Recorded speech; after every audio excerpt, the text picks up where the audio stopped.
Now to the U.S. relationship with China and a look at what was and what wasn't accomplished at the weekend summit between President Obama and Chinese President Xi Jinping. Jeffrey Brown reports. Outwardly, at least, there was an air of California casual at the two-day summit in Palm Springs between Presidents Obama and Xi. At one point on Saturday, the two men took a nearly hour-long walk, ditching jackets, ties, and advisors. Still, there were no breakthroughs on the issue topping the agenda, U.S. accusations of wide-ranging cyber attacks by China. Last month, a confidential Pentagon report charged Chinese hackers had stolen design data on more than 24 American weapon systems, including an advanced Patriot missile system and the F-35 Joint Strike Fighter. Aides say President Obama confronted Xi with specific evidence. In public, though, the language was measured. We're going to have to work very hard to build a system of defenses and protections, both in the private sector and in the public sector, even as we negotiate with other countries around setting up a common rules of the road. We need to pay close attention to this issue and study ways to effectively resolve this issue. And this matter can actually be an area for China and the United States to work together with each other in a pragmatic way. On other issues, the two presidents did agree to work on reducing production of powerful greenhouse gases called hydrofluorocarbons. And they joined in speaking against a nuclear-armed North Korea. China has criticized Pyongyang for recent threats against South Korea and the U.S., and on Sunday, just a day after the Obama-Xi summit, North Korea held its first official talks with South Korea in 2 years. A higher-level round of talks is set for Wednesday. More now from Douglas Paul of the Carnegie Endowment for International Peace. He's a former National Security Council staffer and State Department official. And retired Army Colonel Larry Wurtzel is a commissioner on the congressionally chartered U.S.-China Economic and Security Review Commission. He's also a former military attaché to China. Larry Wurtzel, let me start with you at first. Just looking at the meeting itself, the optics of the two leaders walking together casually, how important is that in the broader scheme of things? Well, I think that's important because it helps set the tone for how they'll relate to each other and perhaps how the senior government staffs of the two countries will relate to each other.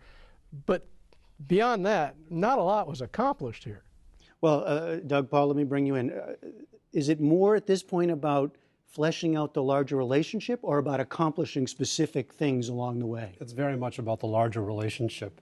The United States and China, like rising power and established powers of history, are coming into greater conflict, very much more friction between the two of us as China's power grows and extends into America's traditional spheres of influence.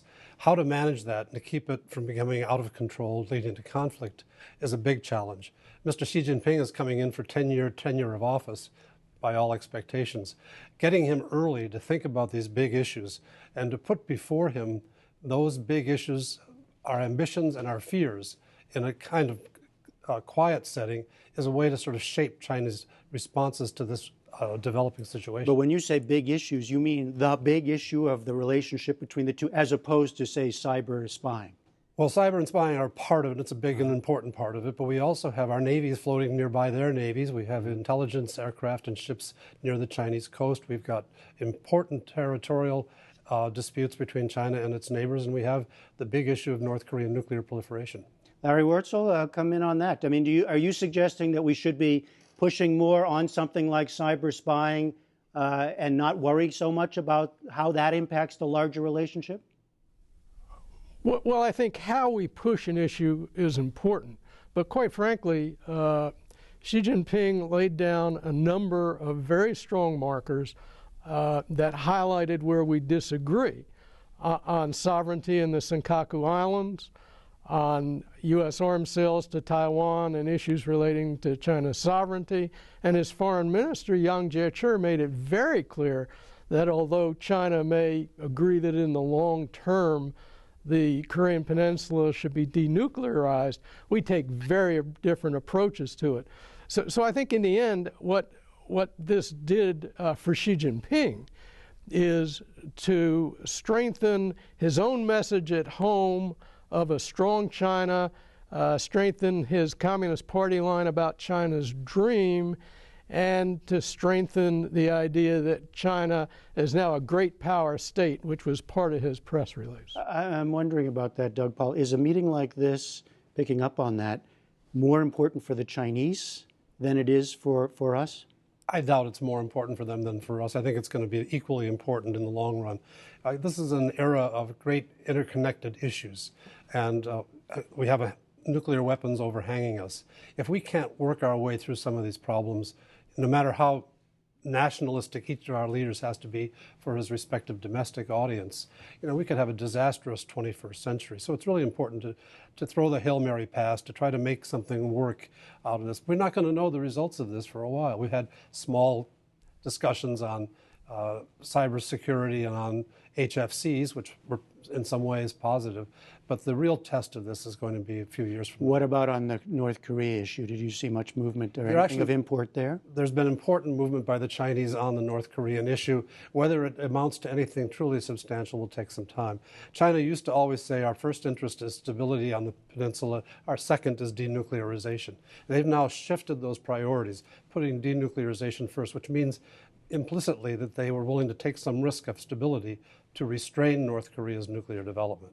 Larry Wurtzel, is there, going back to the kind of larger issue here, is there a potential or a fear of coming to a kind of Cold War relationship, or is that what this is about, trying to avoid that?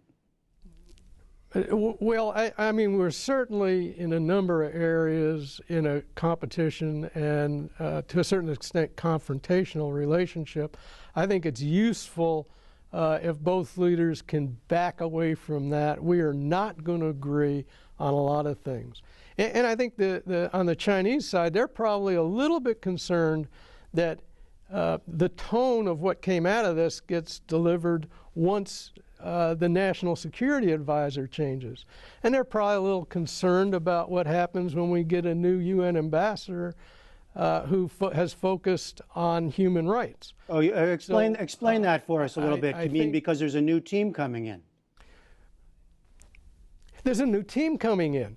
Now, in China, you go out to Xinjiang, you go out to the far west if you don't follow what the party line says. But in the United States, it's not unusual to have national security advisors being stronger or weaker or running off on what they think ought to be done despite the president's guidance.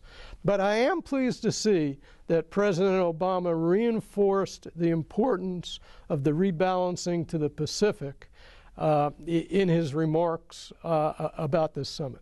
Doug Paul, just very quickly before we go, I do want to ask you about Edward Snowden, who we heard discussed in our earlier segment, thought to be in Hong Kong seeking asylum there. What are the chances of that, with our relationship with Hong Kong and China? I suspect that he's getting out of Hong Kong because he didn't realize until very recently that Hong Kong has a strong extradition arrangement with the United States. I don't understand how the Chinese would want to keep Snowden there. This would be a huge issue between us if they were to interfere with the extradition process. And they do have that right, but they, I think, will not exercise it. All right, Doug Paul, Larry Wurtzel, thank you both very much.